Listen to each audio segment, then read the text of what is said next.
to decriminalize abortion, promote abortion, and use taxpayer money from America overseas to accomplish abortion. And so Republicans says, well, we don't want that. You can't use taxpayer money for that. And every time they get in, they invoke that. You can't do that. Every time a Democrat gets in, he says, no, we don't want the Mexico, but we want to export as many abortions as we can. And so Mexico policy, United States government policy, it blocks U.S. federal fund for non-governmental agencies that provide abortion, expand abortion services. And so it's like, listen, when you vote for somebody who's going to invoke the Mexico policy, like President Biden says he will, you are actually voting to kill more babies overseas.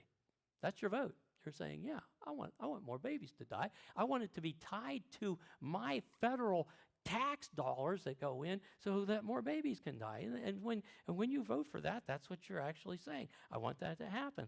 And so President we talk about abortion.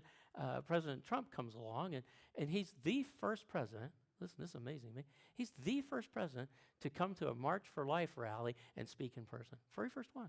I'm eternally thankful for a president who will stand up and say, you know what, I believe this is wrong, and I'm going to stake my political future and everything else on the fact that I'm going to stand with the right for life. And it's amazing to me.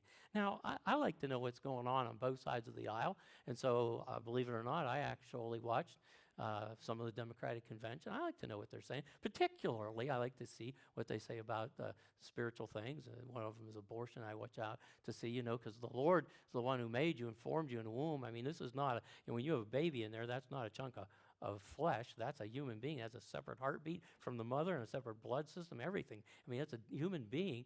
And so I like to see what they're going to say. Well, the very first thing they did that I watched was they said, and now we're going to have the national anthem, and you can stand for it or you can kneel, whichever you prefer. And I'm thinking, really?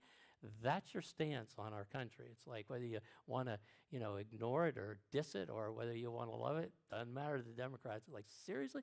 Well, the next thing was Gabriel Salguero, and he was going to give the opening prayer. I said, well, okay, this is cool. He's going to give the opening prayer. I want to hear the opening prayer for the Democratic Convention. And so I actually looked him up online, get on the computer and type his name, and I want to know who this guy is. And I found out something. Legitimate pastor, godly, seems like a godly man. But because he is, you know what he did? He wrote to the Democratic National Convention, and he said, and he literally begged them in a letter, along with several other people who signed it, to reject their abortion extremism. His words, not mine. This is a guy who's actually in the Democratic Party who's begging them to get rid of this abortion extremism that they seem to be possessed by. And it's hard because they own, the abortion rights people own the Democratic Party, so that's kind of scary. So much so that when Vice President Biden was asked about it, he said he would repeal the Hyde Amendment. Now, he's defended the Hyde Amendment for the 40 years he's been in Congress or whatever. I mean, he's defended it. I've got quotes by him defending it. He thinks it's a wonderful thing. But all of a sudden now he says he's going to repeal it. And the Hyde Amendment simply permits federal taxpayers' fund, especially through Medicaid, to pay for abortions. He's going to get rid of it. Well, why? Well, why would you take 40 years of supporting it and turn that on its ear to say you'll repeal it? One reason. Because the abortionists own the Democratic Party. He has no option but to go along with them. And the parties, remember, extremism, that's what the pastor said about his own party, their extremism. And so he says, he said he kind of has to go along with them there, which means you take people like the Little Sisters of the Poor, this is them, by the way, matronly people who have to pay for abortion, and they've litigated it for 8 years until just recently they said they don't have to pay for abortion, and they'll go back into litigation for another 4 years if Biden becomes president. It's like, seriously? And then I think about Schumer, who, when Amy Coney Barrett was confirmed, said this, and I just put the quote up there, quote, generations of unborn will suffer the consequences of this nomination. Well, thank you, Mr. Schumer, for acknowledging the fact that the unborn are children. They are babies. They are human beings. And he doesn't even realize the irony of this Freudian slip when he talks about those things when God talks about those children yet to be born. And I couldn't help but put this one up here about Nancy Pelosi. What does it say about you, about a person, when they fought harder to save the Delta smelt than the life of an unborn child? What does it say about a party? What does it say about people who do that? And if you want to know what it says about them, read Romans 1, and it'll tell you what it says about them. There's another thing that concerns Christians, and it's lawlessness. Lawlessness. Jesus says, and then I will declare to them, I never knew you, depart from me, you who practice lawlessness.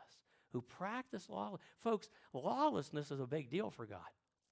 And because it's a big deal for God, it should be a big deal for us when we're voting. It's like, who's going to perpetuate lawlessness and who's going to bring law and order? I mean, that's the difference between anarchy and lawlessness. Well, I can tell you who's behind lawlessness. It's Satan.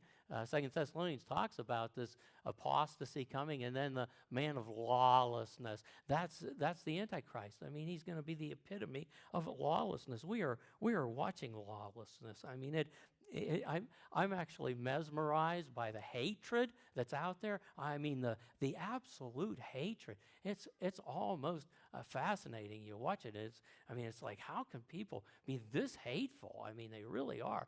And interesting, I put Antifa pictures up here. And did you notice Antifa actually has their own helmets? And look at that helmet. What's that? What symbol does that recognize to you? It's like, oh my golly, that really shocked me.